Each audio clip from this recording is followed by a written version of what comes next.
Welcome to Slaughterhouse Customs, no nonsense tutorials. where we show you the installation procedures of all of your favourite Slaughterhouse goodies. Today, we are taking a look at the very cool Slaughterhouse Customs GPS Speedo for your dash in your T25. Should we check it out? Let's do it.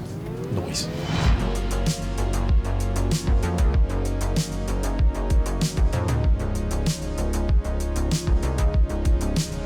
Action. Hello, you might recognise me from such films as How to Fit Your Rev Counter and How to Fit Your PCB Kit. Right, so we're going to install our SHC GPS Speedo with original look. Now, this particular model at the moment is available for late and early vans. So today, we're going to fit the early GPS Speedo into this dash. This is a really easy step. Get your existing Speedo. Now, this may be a little bit confusing because this is a late Speedo. Don't know why this customer van's got late Speedo, it's an early van, but that's okay. We're going to get our screwdriver, we're going to do 4 screws. Put your Speedo to one side, grab your new SHC GPS Speedo. So we're going to grab this and we're just going to whack it in. There we go, just be careful we don't knock any of the needles, faces. Make sure there's no dirt or debris, and then pop her in. It's going to locate itself in there, grab our screws. So let's go get it fit back in the van. And we're back. Section 2 of this installation. In this particular model, we've also got one of our SHC rev counters. Check out the link in the description below. This particular model is the air-cooled version, so it only has one fuel gauge and no water-cooled gauge. We've got our GPS Speedo installed. We've also got our SHC PCB kit. So this section here we're going to do is a little bit more tricky. For those at home, you need to familiarise yourself with some wiring. We're going to be using some basic tools, and what you will require is a pair of strippers, battery soldering iron, some solder, loom tape, some small sections of heat shrink, a lighter to activate the heat shrink, and a flat-headed screwdriver. Thanks, Thomas. You're welcome, Ben. Right, while we start on this section here, I'm going to get my friend Thomas over here. He's going to take off the grill. We're gonna double team it. He's gonna remove the grill and then we'll come back to that section. So, as previously mentioned, we've got some wires here. We've got our ground, which is our black, ignition feed, which is our red. We've got our white, which goes to the external button, and we've got the red backlight or the orange backlight. Now, on this particular one, the backlight, remember, is only for the LCD odometer screen. What colour should we go with, Adam? We got yellow accents here. We've got yellow. So we're going to tuck the red one back. Now what we're going to do is we're just going to slide that sleeve there, which shows what it is. We're going to slide that back. We're going to fold that in half like that. We're going to chop that off, fold that back on itself, grab our heat shrink, slide that over there like so. Lighter. If you're doing this, make sure you have an adult with you. And there we go. Bosh. Right, now we've got a couple of different ways you can connect this. Today we're going to solder it. You could use a Scotch lock, you could use a mechanical joint such as a crimping device. The best way to do this is with the solder because of the way it's situated. These are already partially stripped back and tinned, so we're just going to take a little bit extra off. So we're just going to chuck this in our crimp tool here, and then we're just going to strip this back like that. So we've got about 10 to 15 millimeters of exposed wire. So we're going to jump onto our 14 pin connector here. Adam, if you want to come across my shoulder. Wow. Nice. We've got... Never asked.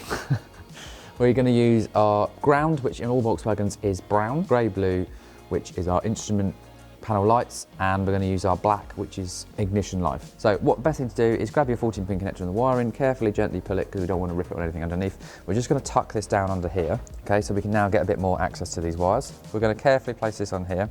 Grab the individual wire. As we do that, all it does is just pulls back the insulation and leaves a bit of copper exposed there. We're going to grab our orange wire, which is our backlight. We're now just going to wrap this around the wire that we just stripped back carefully, using our soldering iron. We're going to heat the wire first. We're going to feed some solder into it. Now, it's very important that we get a good penetration from the solder. Nice. And that it tins all the way through both cables, the one underneath and the one that we're tapping and the one on top. We're just going to fold this wire back, and now we're going to grab some of our insulation loom tape that we had over here. Secure that like so. So we have our red ignition feed, which goes to the black on the 14 pin connector. We have our orange in this scenario, which is our yellow backlight. That's going to go to our grey blue on the 14 pin connector.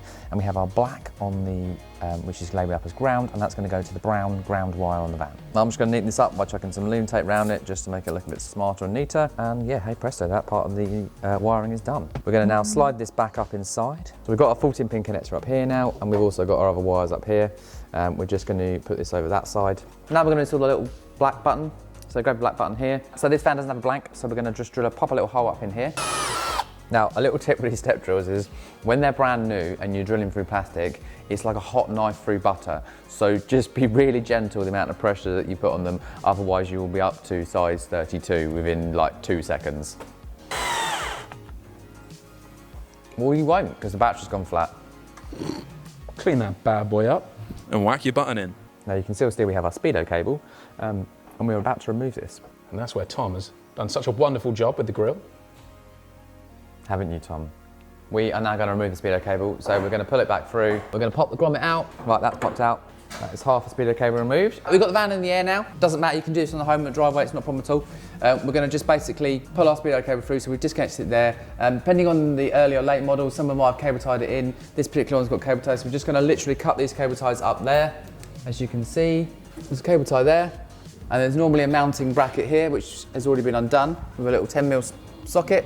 We've just undone the P-clip for that. And then we've got the Speedo cable that comes through here. Now over here on the outside, you have got your square drive for your Speedo. This has got a bit of lock wire on, normally has a C-clip. Just pop the C-clip off with a small Phillips flathead screwdriver, and then you can just pull the cable out, and then I'm just gonna put a bit of black sealant over there to stop the grease coming through.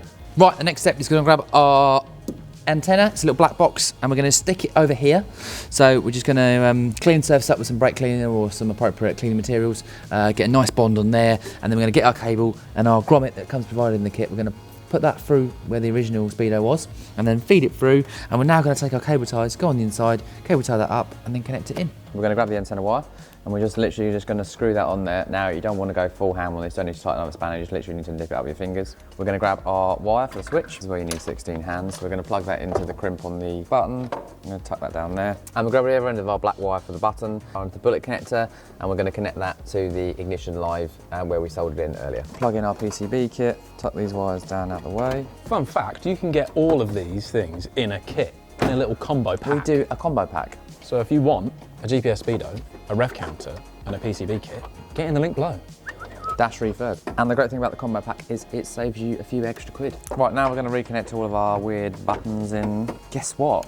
We don't need to plug our Speedo cable back in. Bosh, that goes in there. Plug our Speedo back in. So this is a little white connector here. If you've gone for option of installing the button on the front, you can push and hold that. So to set your mileage in, set your speed alarm buzzer, and also if you want to set your LCD to be in miles or in kilometers, what we're going to do is we're going to have the ignition off. We're going to push and hold the button, either the front one or the rear one. We're then going to turn the ignition on with the key, and then up pops the screen, and it will come through buzz, OD, and unit. Now we're going to push the buttons through. Now if we hold over odometer, that will then allow us to change the numbers. It will flash intermittently, and you push the button to the desired numbers. This we've set at 122,065 miles. So again, we're going to turn the ignition off.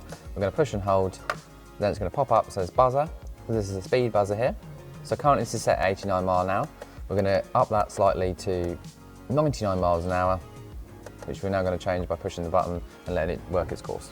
Again, we're going to push and hold, turn the ignition on, and we're going to work our way through till it says unit. And then that one there is miles per hour as default, and then we change it and that's kilometers per hour. And there we go. That is your install complete. Go off, go and enjoy your van. We will now cut to some shots of us driving the van and seeing a live Speedo. Bam, bam, bam, bam, bam. Look, we're out in the van. Yeah, baby. We're in Vinny's van and we're out and we're testing the SHC GPS Speedo. Is it Vinny's van or is the van called Vinny? The van is called Vinny, the owner is called Josh. Lovely. Have a little look at this. And look at that sweep. That's a nice smooth as a Rolex. Unlike the original T25 one, which is like slowly accelerating.